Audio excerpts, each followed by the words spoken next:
Halo semuanya, assalamualaikum warahmatullahi wabarakatuh. Kembali lagi bersama Anita di sini.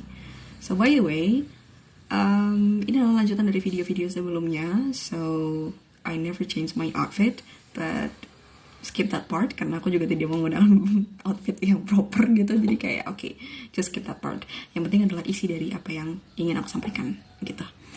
So, mungkin aku untuk kali ini bahasnya nggak jauh-jauh dari apa yang udah pernah aku share kemarin ya, atau tentang self-love, mencintai diri sendiri. Dan uniknya adalah sebenarnya aku tuh nggak tahu terms tentang self-love, apalagi definisi secara bakunya, sampai aku tuh benar-benar masuk ke dalam kecemplung di dunia ini ya, di dunia psikologi lagi.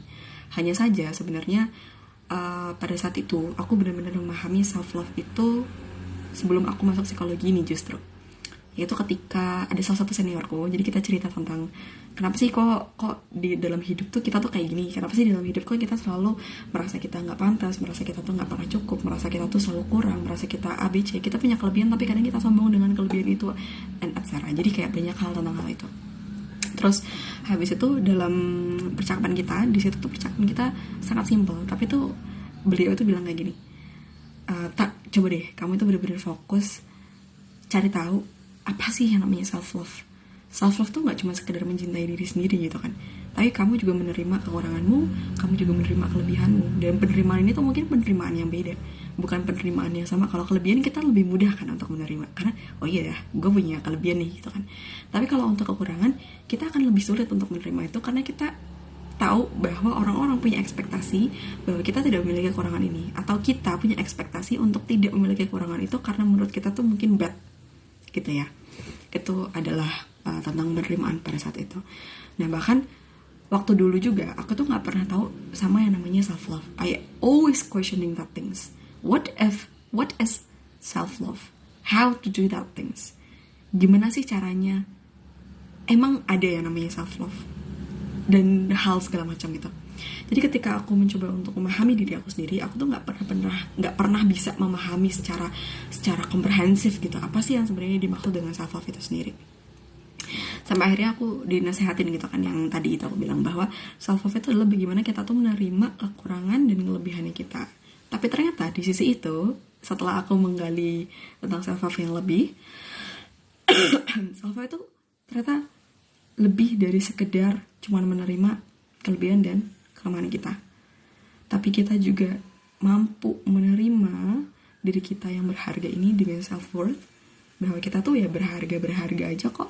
Dan juga self-esteem, bahwa kita memiliki harga diri, seberapa berharganya kita di lingkungan, bagaimana penilaian evaluatif kita, positif dan negatif terhadap lingkungan kita, dan terhadap diri kita sendiri juga. Dan yang terakhir adalah self-care. Jadi sebenarnya ada 4. Aku gak mention self-awareness ya. Jadi self-awareness itu adalah 4 aspek yang menunjang dari self-love. Yang pertama self-awareness, yaitu adalah tahu kelebihan kelemahanmu apa, kamu tuh gak suka dalam kondisi yang seperti apa, kamu tuh suka dalam kondisi yang bagaimana gitu kan. Terus yang kedua adalah tentang self-worth, bahwa aku itu berharga ya karena aku manusia gitu, karena aku manusia selayaknya manusia gitu. Aku gak perlu harus menjadi sesuatu untuk dihargai gitu. Nah, untuk self-esteem sendiri itu adalah harga diri. Itu adalah penilaian evaluatif positif dan negatifnya kita terhadap diri kita sendiri. Misalnya nih, kayak ternyata penampilanku kalau dilihat dari standar sosial itu aku cantik kok gitu. Nah, itu penilaian positifnya kita. Tapi kalau misalnya kita selalu menilai negatif, itu berarti kita memiliki harga diri yang rendah. Semisal, orang-orang pada cantik tapi kok aku gak cantik. Nah, itu berarti harga dirinya bisa dikategorikan rendah ya, walaupun banyak sekali aspek-aspek yang menunjang harga diri tinggi dan juga harga diri rendah. Ini bisa dibaca di karakteristik harga diri rendah dan juga harga diri tinggi, rendah dan tinggi ya. Dan yang terakhir adalah self-care. Self-care itu adalah kita tuh benar-benar tahu. Misalnya nih, kita tuh kan punya tubuh yang sekiranya tuh perlu dijaga. Kita punya wajah, kita punya otak bahkan yang perlu diasah setiap harinya. Dan bagaimana kita tuh bisa look at to ourselves itu adalah dengan melakukan self-care. Misalnya, udah saatnya kita perawatan di muka. Oke, kita berarti perawatan misalnya gitu. Atau udah saatnya nih, bukan udah saatnya, tapi kita tuh tahu, ternyata aku bisa sakit mah kalau misalnya aku makan yang pedas atau makan yang asam. Nah, berarti nextnya kalau bisa kita jauhkan makanan-makanan itu gitu kan.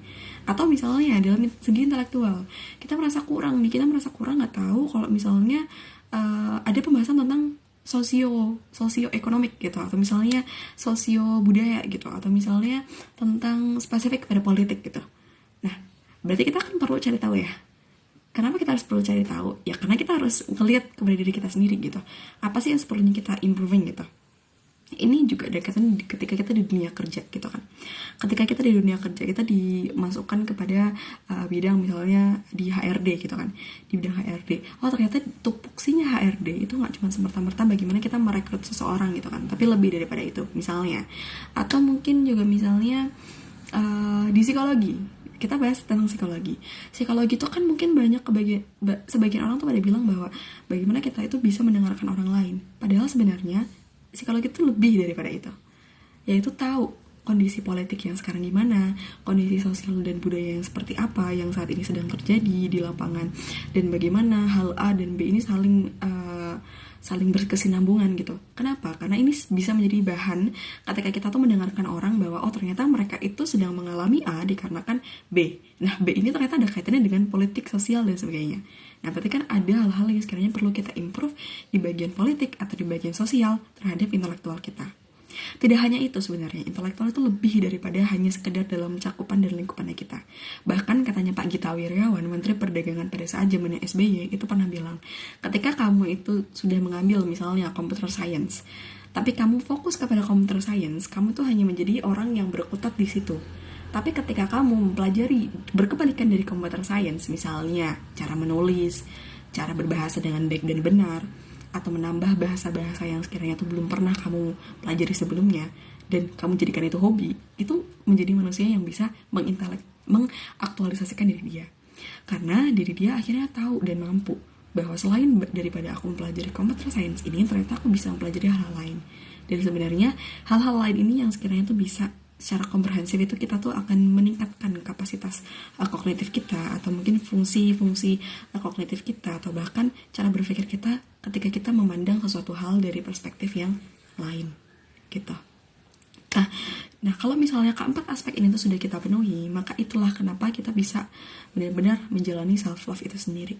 Tapi self-love itu berujungnya bukan kepada egois atau narsistik. Tapi self-love itu adalah bagaimana kita bisa balancing terhadap narsistik dan juga terhadap insecurity. Jadi kemarin aku habis ngeliat juga di kanal YouTube-nya Universitas Indonesia tentang self-love, walaupun udah selesai apa belum selesai, aku agak lupa. Tapi ternyata kalau misalnya kita self-love, itu tuh self-love tuh kayak ada di tengah-tengah gitu. Kalau kita terlalu self-love, itu tuh cenderung ke narsistik.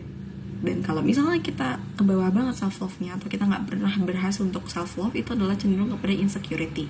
Nah, bagaimana kita bisa balancing di self-love ini adalah dengan kita mengenali diri kita sendiri juga, tapi kita juga memahami bagaimana orang lain itu bisa bersosialisasi dengan kita.